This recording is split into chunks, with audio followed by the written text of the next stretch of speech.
Ami poisson, bonjour. Que tu sois signe solaire, signe ascendant ou signe lunaire, tu es bien à ta place. Cette lecture est faite pour toi. Tu peux la combiner avec l'ascendant et le lunaire si le signe est différent du poisson.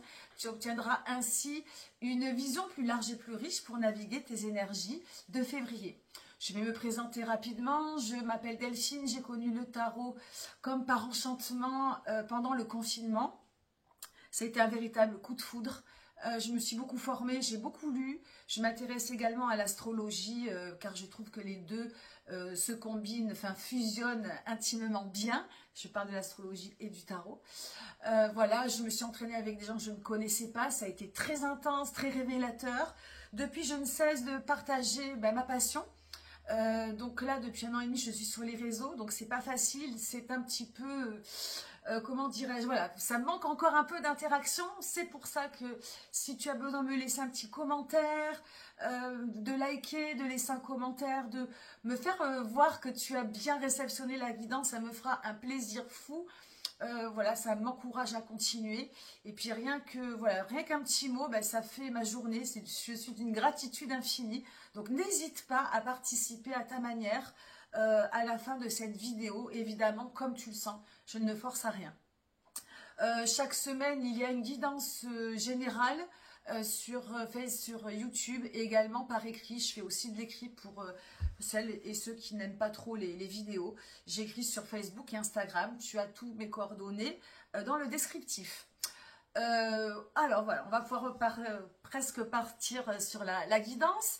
Le principe de ces lectures, c'est d'apprendre à vivre en conscience. Moi, ça paraît bête comme ça, mais on est toujours trop sur le passé, trop sur l'avenir, trop sur les réseaux, très occupé, le cerveau est très chargé et on ne pense pas à vivre, on ne pense pas à l'ici et maintenant, à ce qu'on est en train de vivre, au cadeau de la vie, au cadeau que nous offre la vie. Donc c'est vivre en conscience, c'est se poser, c'est écouter, c'est comprendre ce que l'on vit pour ne pas surréagir, pour ne pas tomber dans certains pièges, pour vivre intensément ce qu'on a à vivre, pour ouvrir les portes des petits bonheurs simples plus rapidement.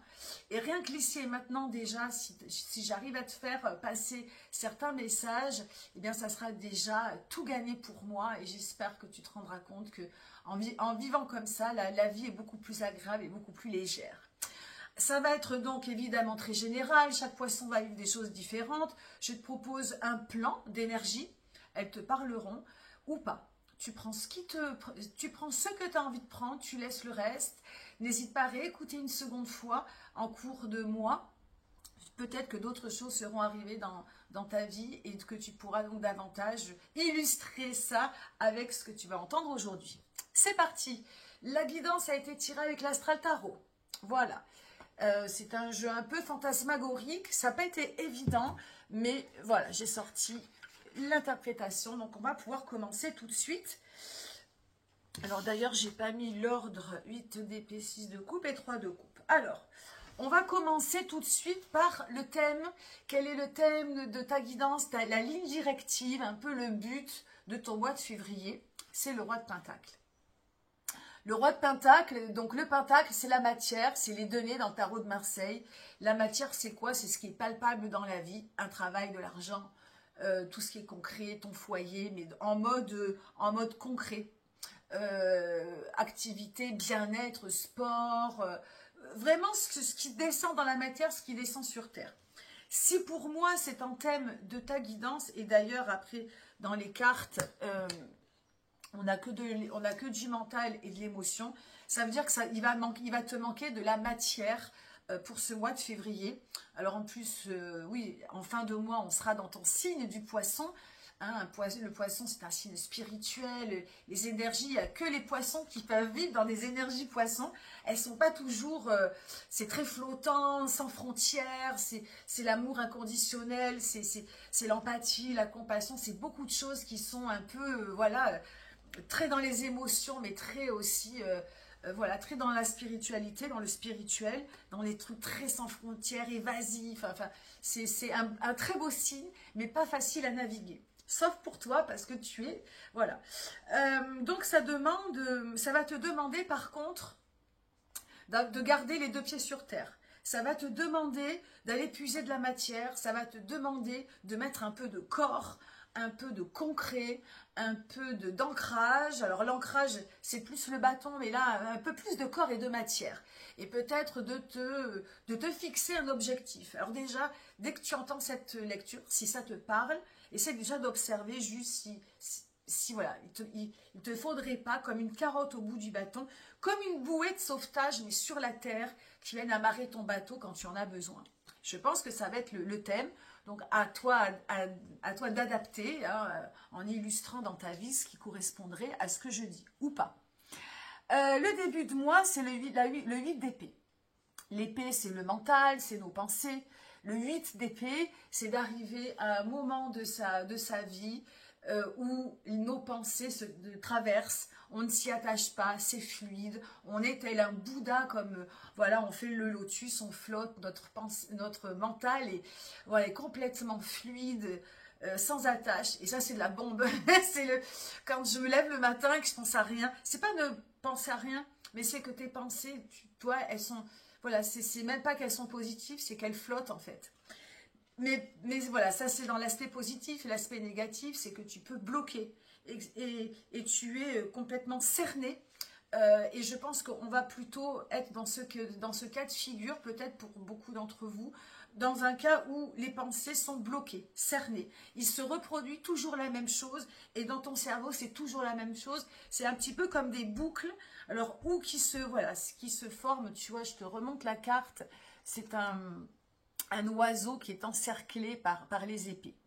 Et évidemment, il va falloir t'en sortir par ce que tu as en toi. Normalement, les poissons sont dotés d'une grande intuition et pour ne pas se laisser embourber dans ce tourbillon de pensées, voilà, de pensées redondantes et polluantes, il va falloir t'en sortir avec ta belle intuition.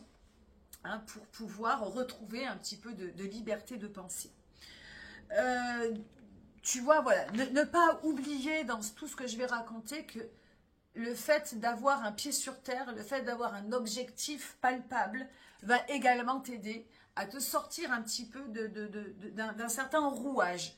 Hein, d'un certain rouage. Donc voilà, première énergie février, si tu as l'impression d'être... voilà, que ton mental est comme un obstacle, Eureka, tu sors ta carte intuition, feeling, et je pense que ça devrait être bon. Alors, ça devrait être bon, pourquoi? En milieu de mois, on a le 6 de coupe, c'est une énergie qui te correspond très bien.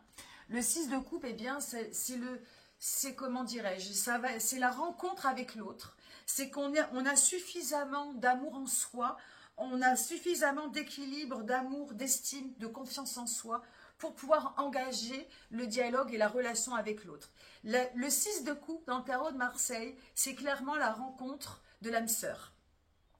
Et la manière dont l'amour, dont la nouvelle ère est en train de créer l'amour, enfin c'est pas créer l'amour, mais en fait on est en train d'aimer différemment. On est en train de se tourner vers un amour non fusionnel, plus fusionnel comme avant, où on n'est pas là à vouloir se posséder, se jalouser, s'appartenir, se brûler, se faire du mal. On est plutôt en train de réapprendre à aimer, en acceptant l'autre comme il est, en acceptant ses différences, en faisant preuve d'empathie, de compassion, de gentillesse, et de considérer que l'autre, c'est son alter ego, pardon, voilà, je me suis embourbée dans ma phrase, que l'autre n'est pas soi, mais que l'autre c'est son alter ego. Et je trouve que c'est revenu dans la guidance du Verseau, dans d'autres guidances, mais pas encore. Mais ça va vraiment être le bail des prochaines décennies. Bon, là, il y a une parenthèse astrologique que je ne vais pas faire, mais voilà, qui peut être expliquée par un changement de planète. Et ce 6 de coupe en milieu de mois, ça va être d'une grande libération. Si et seulement si tu te sors de ton marasme mental. C'est-à-dire qu'il va falloir vraiment retrouver ta liberté de penser, retrouver ta liberté, voilà, de te sortir de ce qui te fait, voilà, tu es un poisson, tu es sans frontières. Tu n'es pas Tu n'es pas là à tourner comme un rat de laboratoire, voilà, dans une roue de hamster. Tu as besoin de plus grand. Et ce plus grand, voilà, il ne faut pas que le mental soit pesant pour toi. Et ce 6 de coupe va venir vraiment, voilà, ça va vraiment venir te retoucher des choses en toi, peut-être que tu n'avais plus ressenti depuis un moment.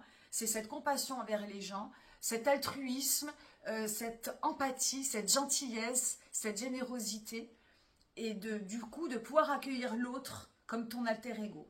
Et toutes les relations là vont pouvoir changer. Il y a peut-être des associations qui vont se faire, d'autres manières plus riches de communiquer avec les gens peuvent naître à ce moment-là. Enfin, pour terminer le mois, c'est le 3 de coupe. On redescend un petit peu dans le 3 de coupe. Alors sur cette carte, le 3 de coupe, ce sont 3 poissons qui trinquent et qui ont l'air de faire la fête et de s'amuser.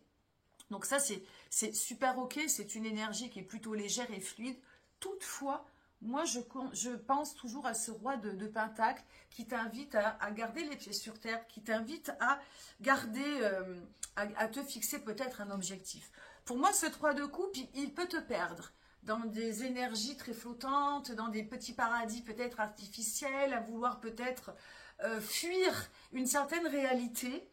Voilà, qui n'aura peut-être pas été, parce que là je t'ai sorti le 6 de coupe comme étant quelque chose de bon pour l'autre, mais tu peux aussi rester dans quelque chose de très fermé sur toi-même, parce que ben, tu n'arrives pas à te sortir de ton mental, de choses extérieures, peut-être des gens, de certaines situations qui te prennent la tête, et ces prises de tête-là, elles font que tu restes centré sur toi-même. Et si tu restes centré sur toi-même, et tu as envie de... Le seul moyen pour toi d'aller bien et d'avoir une vie plus légère, bah, c'est voilà, de fuir au final, de tourner les talons et d'aller te réfugier dans des choses plus légères et superficielles aussi, peut-être, pour fuir une certaine réalité. Donc attention pour moi, peut-être aux excès, peut-être à une fuite de réalité. Si toutefois toutes les énergies sont bien aspectées, tu peux tout simplement profiter et vivre comment dirais-je, tes moments de vie avec fluidité, légèreté. Ça peut être aussi un moment de calme, de vacances mentales, de vacances émotionnelles, et ça peut le faire aussi. C'est à toi de voir, tu vois voilà, dans quel côté tu te trouves, dans quel côté tu ressens les choses. Le principal, c'est de faire en fonction de ce qui résonne. Et voilà, j'ai essayé de te donner les deux pendants des cartes. Voilà, la lecture est terminée pour ce mois de février. J'espère te retrouver au mois de mars. Merci pour ton écoute, ta fidélité et je te souhaite un joli mois de février. À bientôt, bye bye.